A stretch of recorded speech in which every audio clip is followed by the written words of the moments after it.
prendre le M52 direction nord. Ok, ça de la gare.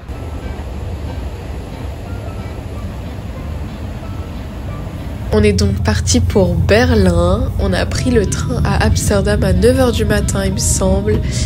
Et on est arrivé à Berlin à 16 h, quelque chose comme ça, peut-être 17 h. Je me rappelle plus des horaires exacts. Et on a directement déposé nos affaires à l'auberge de jeunesse. Et on a directement commencé à découvrir la ville. Au début, on est allé un petit peu à un point au hasard, mais au final, c'était plutôt cool. On est allé un petit peu dans des endroits un peu typiques, la TV Tower, Alexanderplatz.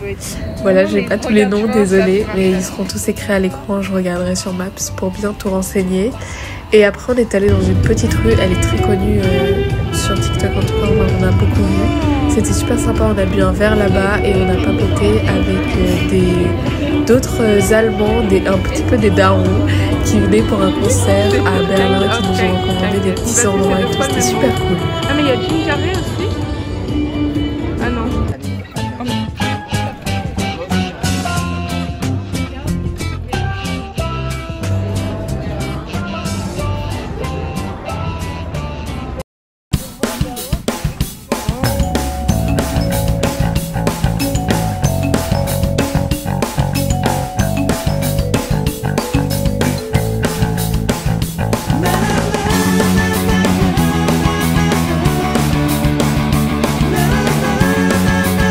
Le lendemain, on est allé se promener dans le quartier de Mitte. C'est un peu le centre-ville de ce que j'ai compris. Et il y a pas mal de petites boutiques de vêtements hyper mode, hyper stylés. Et pas mal de friperies aussi. Du coup, on a fait un petit tour là-bas. Et ensuite, on est allé voir le mur de Berlin. On pouvait pas ne pas y aller, bien sûr. Et on s'est posé sur les quais, il y avait quelqu'un qui jouait de la musique, c'était vraiment trop sympa comme moment. Avec le coucher de soleil, l'endroit est trop mignon.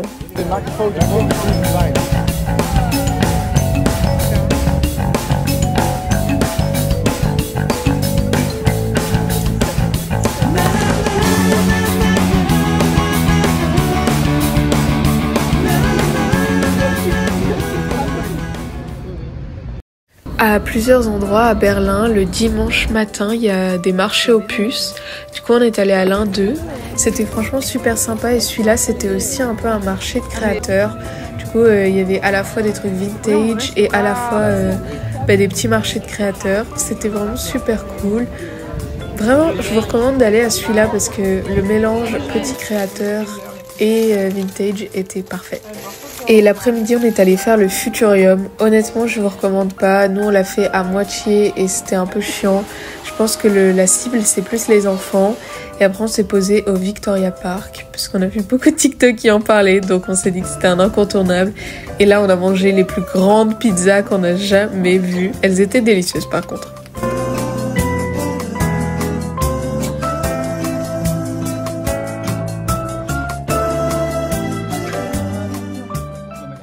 Une chose que je vous recommande de faire, et surtout au début de votre voyage à Berlin, c'est le Dôme.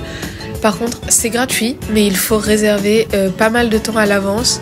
Et en fait, vous avez un audio guide, donc des écouteurs, qui vous explique tous les monuments que vous voyez, c'est en hauteur et tout.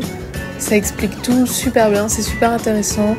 Et franchement, oui, je vous recommande de le faire si vous allez à Berlin et réserver en avance parce que nous, on s'y était pointé la veille en espérant avoir une place comme ça. Et on nous a dit « Ah non, non, faut réserver ». Heureusement, il y avait des places pour le jour d'après. Et voilà.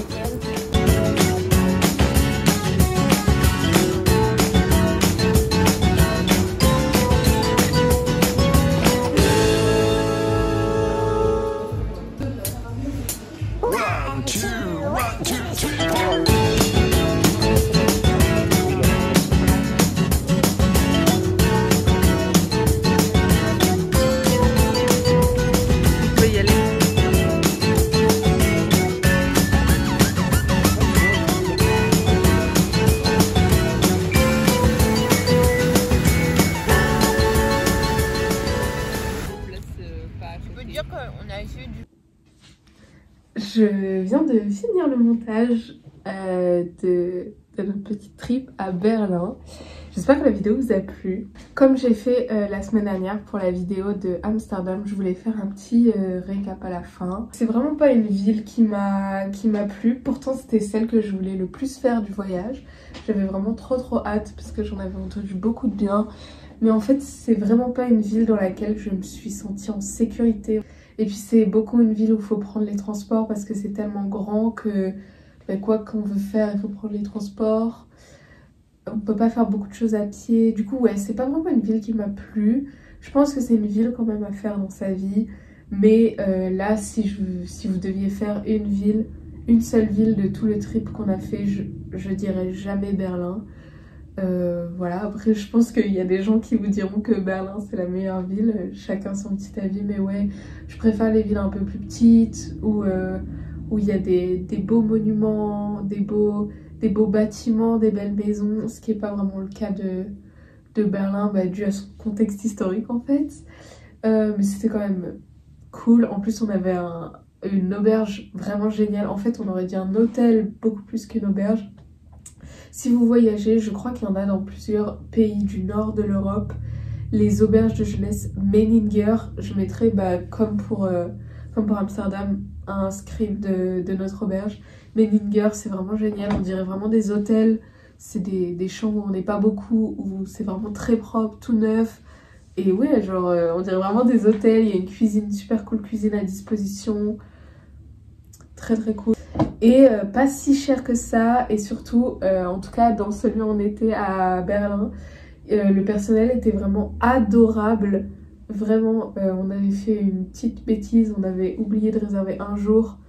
Enfin, du coup, on avait une nuit sans auberge de jeunesse et on est allé les voir et ils ont prolongé notre réservation hyper facilement et tout. C'était vraiment génial. D'ailleurs, si vous allez à Berlin et que vous êtes en groupe, nous on l'a découvert que le dernier jour. Et il y a des tickets de métro 24 heures. Donc nous on prenait ça au début. Mais il y a des tickets de métro 24 heures pour les petits groupes. Et du coup c'est à partir de 4. Et ça économise genre pas mal d'argent au final. Nous on l'a découvert que le dernier jour, donc on l'a pris que le dernier jour. Mais voilà, si vous y allez, petit tips, pensez à ça. Et voilà. Et du coup la semaine prochaine, il y aura le vlog de notre dernière destination que vous allez découvrir la semaine prochaine du coup. Et après, le vlog d'après, ce sera un vlog de tout mon mois de septembre parce que j'ai continué à filmer pendant le mois de septembre. Donc voilà, j'espère que cette vidéo vous a plu et puis à la semaine prochaine.